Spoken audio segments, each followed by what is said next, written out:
Hi, I am Charles Randall, and I'm going to teach you all the basics for accounting for long-term liabilities. One topic, accounting for bonds payable, can be particularly difficult for the introductory accounting student. We will go through each topic together, and I will walk you through all the basics. Liabilities are the obligations or amounts owed by a company. Liabilities are classified as either current or long term. Current liabilities are the obligations that are expected to be settled or liquidated in the ordinary course of business during the next year or the next operating cycle, whichever is longer. So, a good rule of thumb is just to remember in the accounting world, current means within 1 year. Any obligation you must settle within 1 year is a current liability. Examples are accounts payable and accrued expenses, such as accrued wages. A short-term note, such as a 6-month loan from the bank, is a current liability. Long-term liabilities, sometimes referred to as non-current liabilities, are obligations that are due in more than 1 year. If a liability doesn't meet the classification as a current liability, then it is a long-term liability. Bonds and installment notes are the two main types of long-term liabilities covered in introductory financial accounting courses. And those are the two main topics of this video. Why do companies use bonds? Bonds are another form of borrowing similar to a note or a loan. But instead of financing with one bank or lender, you are borrowing smaller amounts from many individual bond holders. Bonds have maturity dates and interest rates like loans. Some of the key items found on the bond certificate are important to understanding the accounting for bonds. The face amount is the amount listed on the face of the bond certificate. This face amount is the principal that is required to be paid back at maturity. The maturity date is also found on the bond certificate. The stated interest rate is the rate found on the certificate and is the rate used to calculate the interest payments to the bond holders. The interest payment dates for the bond are another important factor you need to know. Most bonds pay interest semi-annually, such as every January 1st and July 1st. When you issue the bond, the amount of cash proceeds the borrower receives is called the issue price. One very confusing concept that you have to understand is that the issue price is not necessarily the face amount. The price the bonds are issued at depends on the relationship between the stated interest rate and the market interest rate. Remember, the stated interest rate is the rate found on the bond certificate. If these two rates are the same, then we say the bond is issued at face value. If the borrower is issuing $1 million of bonds, then the proceeds, the amount the borrower receives on the issuance, are $1 million. If the stated rate of interest is more than the market rate of interest, we say the bond is issued at a premium. If the borrower is issuing $1 million of bonds, then the proceeds are more than $1 million.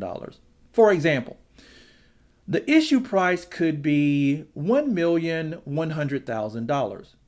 But just remember, no matter what the issue price, the face value, $1 million, is the amount the borrower has to repay at the maturity date.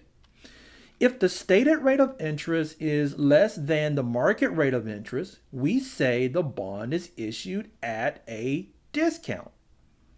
If the borrower is issuing $1 million of bonds, then the proceeds are less than $1 million.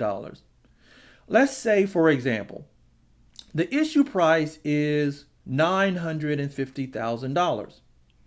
On the issue date, the borrower receives $950, but on the maturity date, the borrower will have to repay the $1 million. Let's go through an example together to practice with this concept. One trick I have learned in teaching this bond concept to students over the years is to imagine a carnival or market where vendors are selling their products. Imagine we have a booth at this carnival where we are issuing our bond to the crowds walking by. A share of our bond has a face value of $1,000, and our bond has a stated rate of 6%. What are we doing? We are yelling or promoting to the crowd, get your bonds here, 6% bonds here. Now, if the market rate of interest is 8%, that is what is available out in the rest of the market. These crowds walking by, do they want our bond? Our bond is going to earn them 6% interest on their investment, and the market rate is 8%, meaning if they bought something else out in the market, they would earn 8% interest.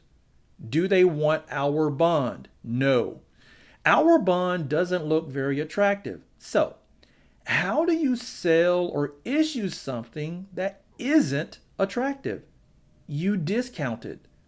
Our bond will be issued at a discount, meaning it is issued for less than the $1,000 face value. The stated rate of 6% is less than the market rate of 8%. So the bond will be issued at a discount. The proceeds will be less than the face value. Now let's change our example. Let's say we still have our $1,000 face value, 6% stated rate bond, but now the market rate is 5%. Get your bonds here, got a 6% bond here. How will the crowds react? Will they want our bond? Yes, they will. Our bond is very attractive as our bond will earn them 6% interest instead of the 5% available elsewhere in the market. Who wants our bonds at this carnival? Everyone. So, when our stated rate is better than the market rate, we will be able to issue the bond at a premium, more than the face value. The stated rate of 6% is more than the market rate of 5%. So the bond will be issued at a premium. The proceeds will be more than face value. What if the stated rate and market rate are the same? Let's say they are both 6% in my example. Then the bond is issued for exactly the same as the face value. Now, let's cover how to actually calculate the bond's issue price. To find the issue price, you find the present value of the bond's two cash flows. The two cash flows related to the bond are the face amount, that is the principal or the amount the borrower has to repay at maturity, and the interest payments. You add the present value of these two cash flows together to calculate the issue price. When you calculate these present values, you use the market rate of interest as your discount rate. Let's go through a bond issue price calculation step by step together. On January 1st, year one, Company X issues 20-year $500,000 face value bonds with a stated rate of 8%. The bonds pay interest semi-annually on January 1st and July 1st. The market rate of interest is 9%. I like to set up this table when I teach my students how to calculate the bond issue price. I think it helps if you have a starting point and approach the problem in the same manner each time. I have a row for each of my cash flows: the principal, face amount, and the interest. The timing column answers my question: when does the cash flow occur? For the principal, that is repaid at the maturity date in 20 years. The interest is paid each year over years 1 through 20. The next column is for the dollar amount of the cash flows. The face amount is $500,000. And provided in the problem, we have to calculate the amount of each interest payment though. To find the amount of each interest payment, we take the face amount of $500,000 times the stated rate of interest, 8%, times 6 over 12, or 1/2. We use 6 over 12 because this bond pays interest semi-annually. The payment of each interest payment is $20,000. Our next step is the present value factor. To find the present value of each cash flow, we will take the dollar amount times the present value factor. These present value factors are found in tables, usually in an appendix, end of chapter, or end of book in your accounting textbook. For the principal, we are going to use the present value of a dollar table. To find the factor, we need to know the column and row to use. The column in the table is for the interest rate.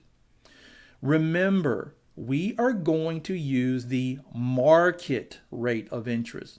To find our present values, the market rate of interest is 9%. But here is another tricky step. Since the bond pays interest semi-annually, we will use an interest rate of 4.5%. That is the effective rate for each interest payment. The rows in the table are for the number of periods. This is the number of years until maturity times the number of interest payments per year. So, for our example, the number of periods is 40. In the present value of a dollar table, the 4.5% column and n equals 40 row provide us the present value factor of 0.17193. We multiply $500,000 times our factor to get 85,965. Next, let's calculate the present value of the interest. For the interest, we use the present value of an annuity table. An annuity is a series of like payments, which is exactly what the interest is on the bond. The borrower will pay $20,000 twice a year for the next 20 years. This is not a one time lump sum cash flow. The interest is an annuity. We will still use the 4.5% column and n equals 40 row to arrive at the factor 18.40158. We multiply the factor times $20,000 to get $368,032. I round it to the nearest dollar.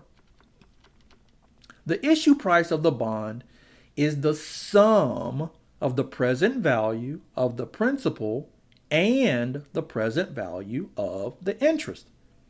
$85,965 plus $368,032 is $453,997. The issue price of our bond is $453,997. As one last step, you can check the reasonableness of your answer. Since you understand that the stated rate is 8% and the market rate of interest is 9%, you know that this bond is being issued at a discount, and the issue price has to be less than $500,000. This little quick check has helped many of my students find crazy math errors on their exams. Here is another example. It looks almost identical to our previous example. However, there is one key piece of data that is different. The market rate of interest.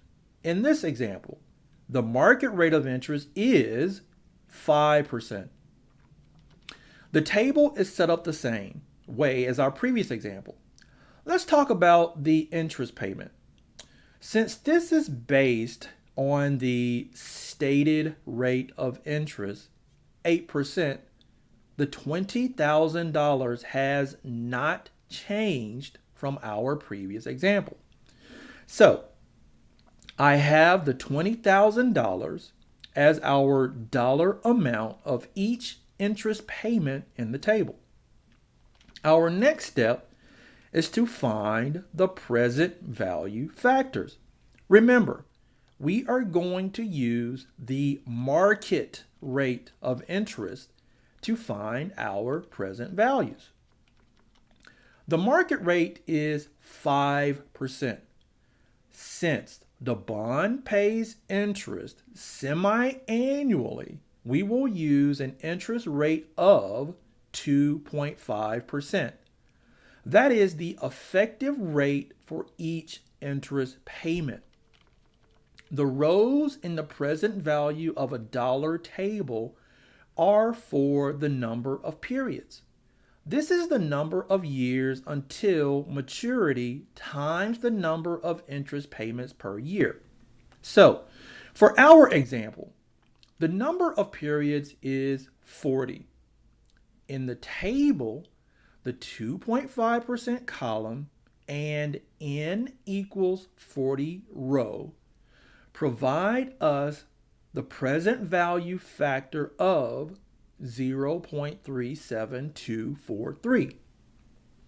We multiply $500,000 times our factor to get $186,215.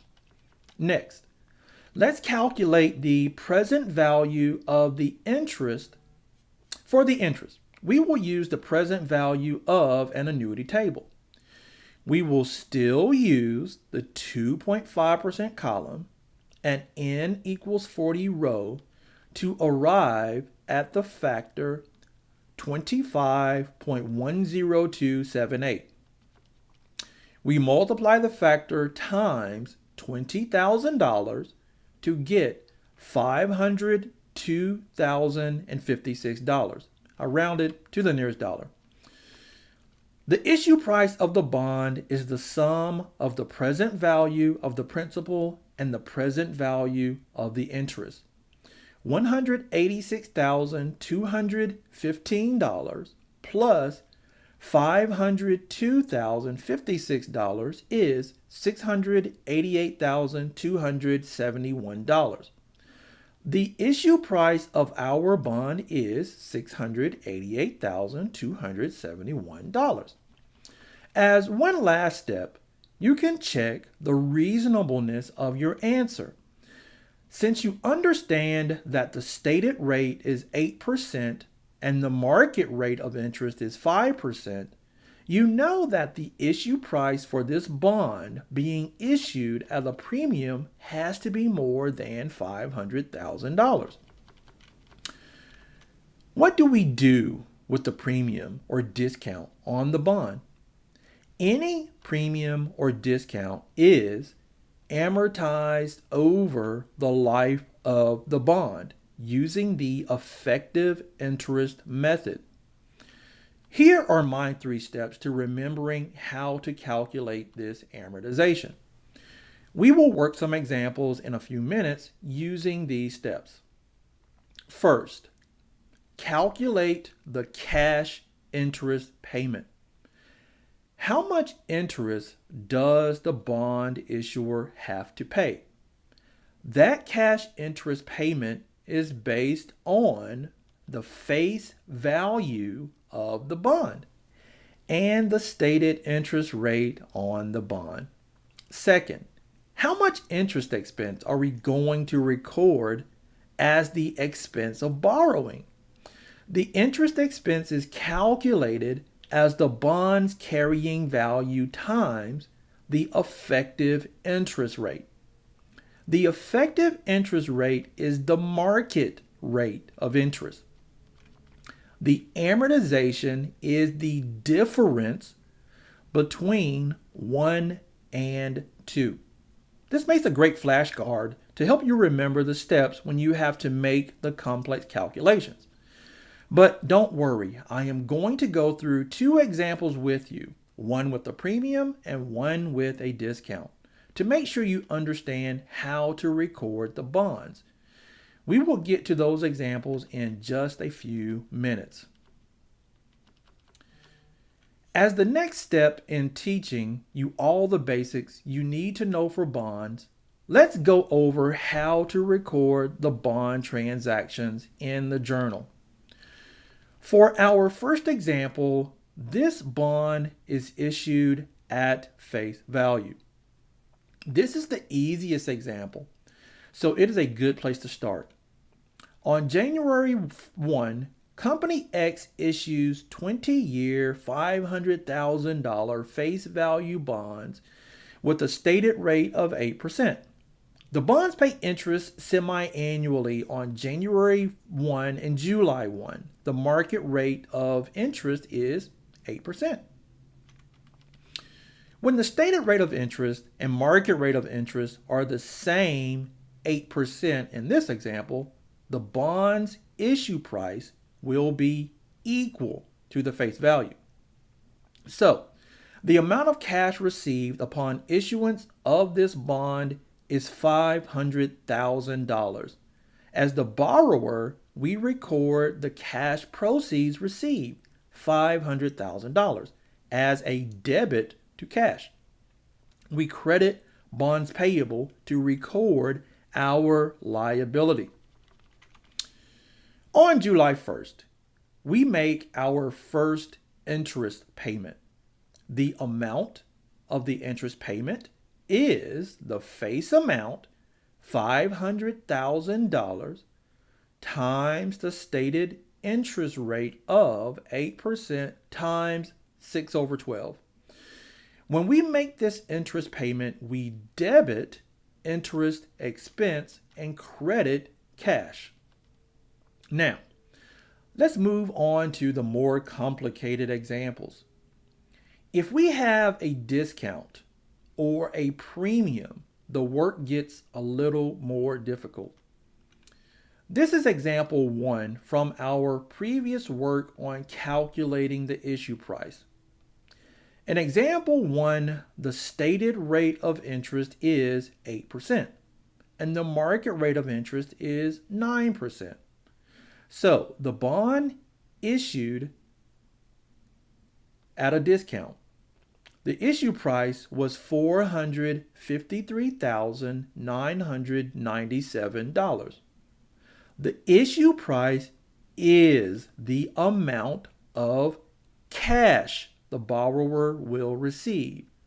So we debit cash for $453,997. The amount of our obligation, our liability, is still $500,000. That is the amount we are obligated to repay at the maturity date.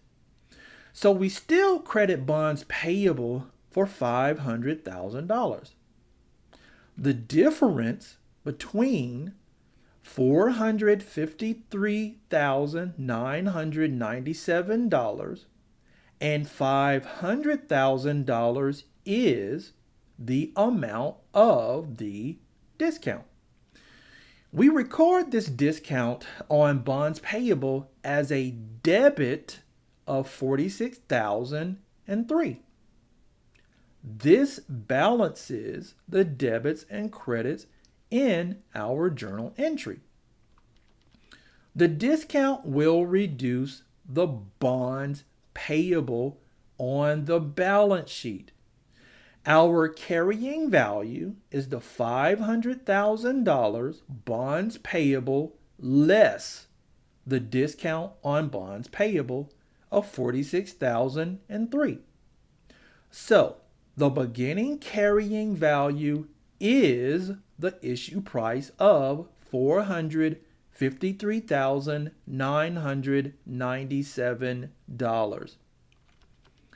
I set up this table each and every time I do any amortizing of bonds. The basic setup is the same, whether you are working with a discount or a premium. I start with the date and then the cash interest payment. This is the cash interest payment the bond issuer, the borrower, is required to pay. The cash interest payment was step 1 on my how-to slide a few minutes ago. The cash interest payment is based on the face amount of the bonds and the stated interest rate. Those two items are the same every interest payment. Here, I calculated the $20,000 by taking the face amount, $500,000, times the stated interest rate of 8% times 6/12. The bond pays interest semi-annually, which is why we use 6/12 in the calculation. The second step is to calculate the interest expense. For this calculation, you take the carrying value times the effective or market rate of interest. The beginning carrying value is the issue price on January 1st. Interest expense is the carrying value, $453,997, times the 9% market interest rate times 6/12. That is $20,430. I round it to the nearest dollar. The difference between step 1 and step 2, the difference between the cash interest payment and the interest expense, is the change in the carrying value. Now, Here is a little trick I show my students to make sure they move their carrying value in the correct direction.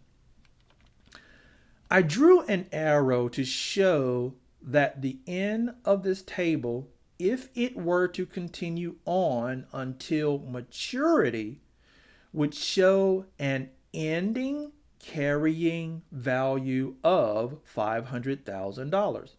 The carrying value at maturity of the bond is the face amount. That means each row along the way is slowly going to increase the carrying value until it reaches the $500,000.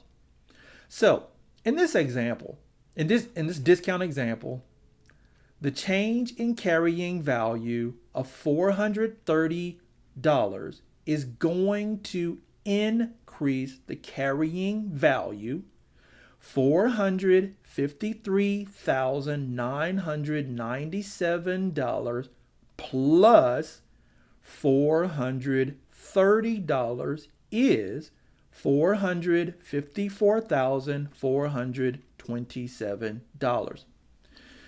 We just calculated the amortization of the bond discount for July 1st. I think that is the hard part. Now we can record the journal entry using those numbers we just calculated. The debit to interest expense is $20,430. The cash payment of interest is $20,000. So that is the credit to cash. The difference is the amortization of the discount. To balance our entry, we need to credit the discount on bonds payable for $430. By crediting the discount, we are reducing the balance of the discount. This is a difficult concept, so let's break it down even further. If something is difficult or not making sense in accounting, I always suggest trying to look at the T account.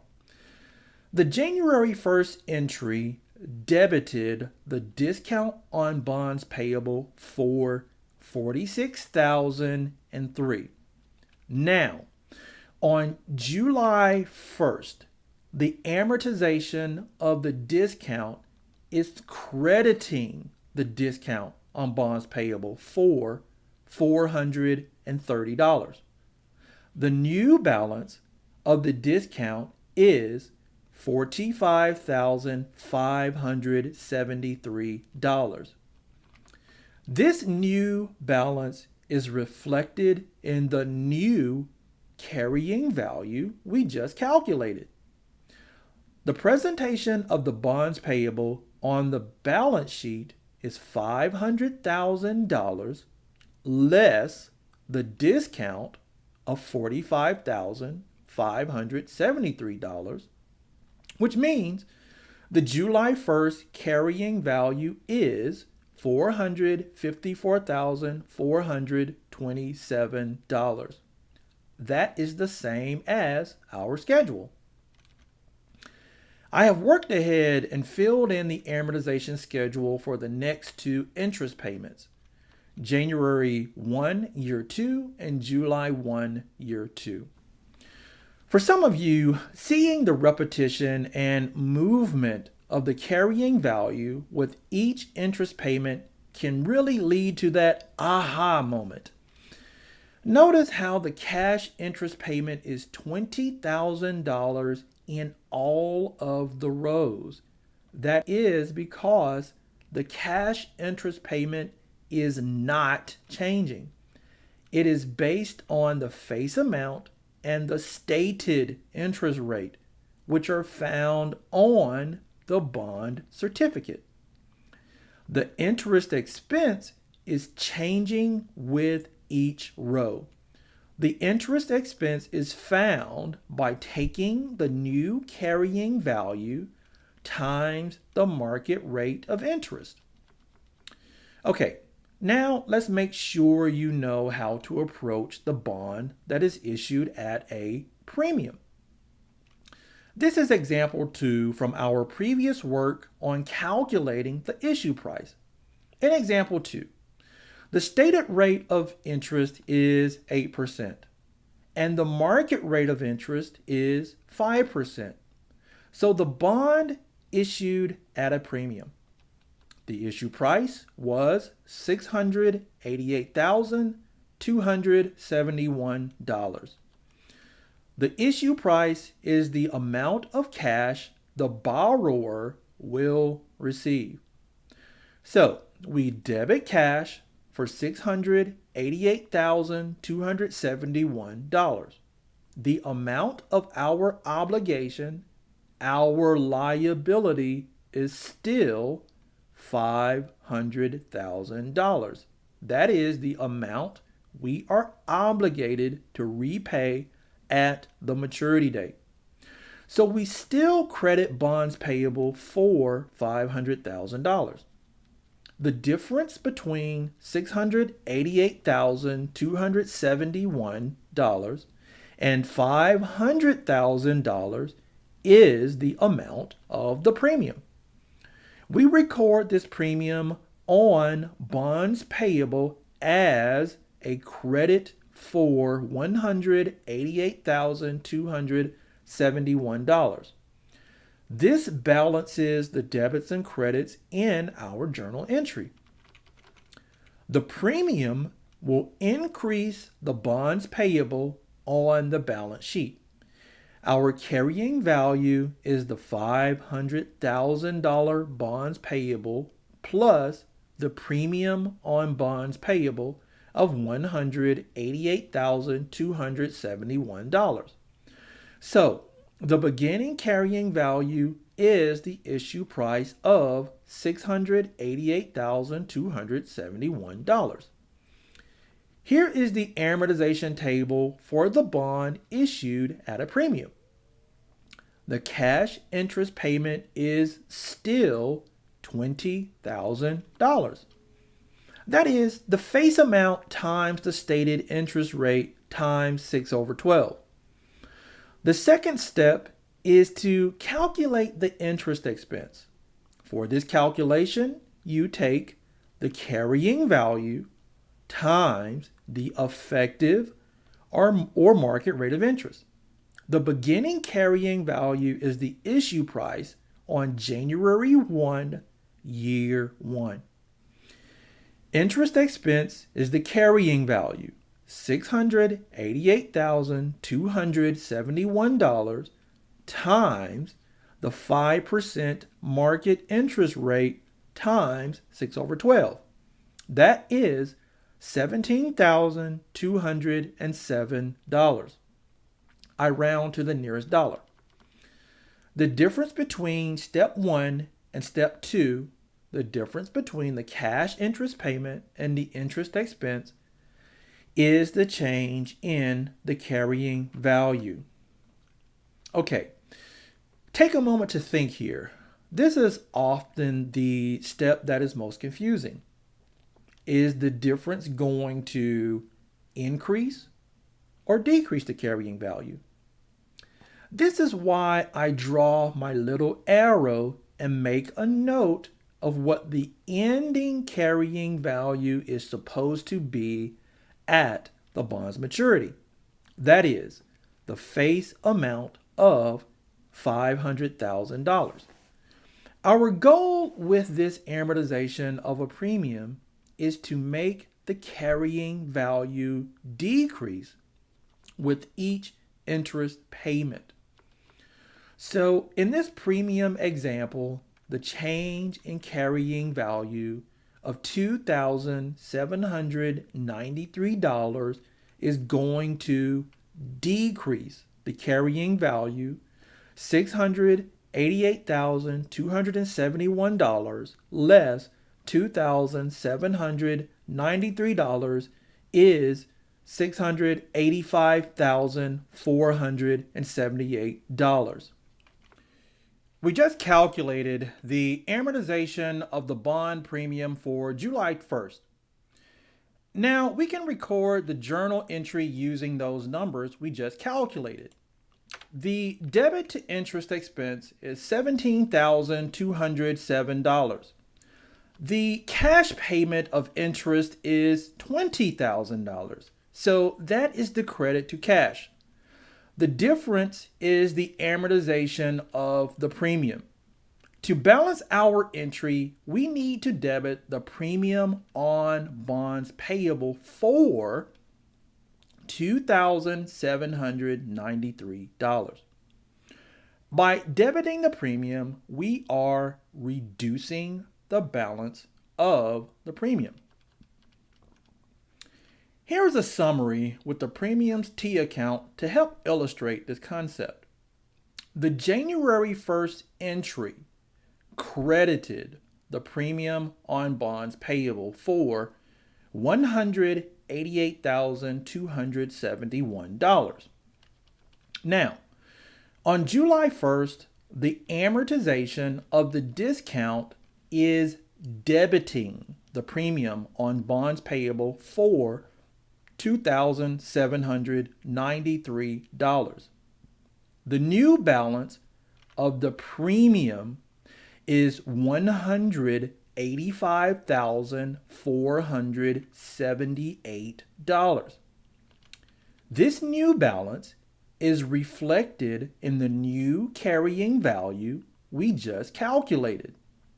The presentation of the bonds payable on the balance sheet is $500,000 plus the premium of $185,478, which means the July 1st carrying value is $685,478. That is the same as our schedule. Now we are going to switch gears and start discussing long-term installment notes. Remember that a note can be either short-term or long-term. If you borrowed with a 6-month loan from the bank, that would be a short-term loan classified as a current liability. In our coverage of long-term liabilities, I want to make sure you understand how to account for installment notes. These are important not only for business purposes, but also for your personal use. Have you ever borrowed money to purchase a car or perhaps even bought a home? Auto loans and home mortgages are great examples of installment notes. With an installment note, the borrower pays a monthly payment.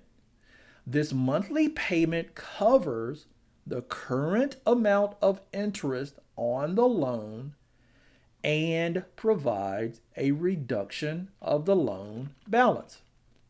I think the best way to learn is through an example. On March 1st, year one, we purchased a new vehicle with a cost of $36,000.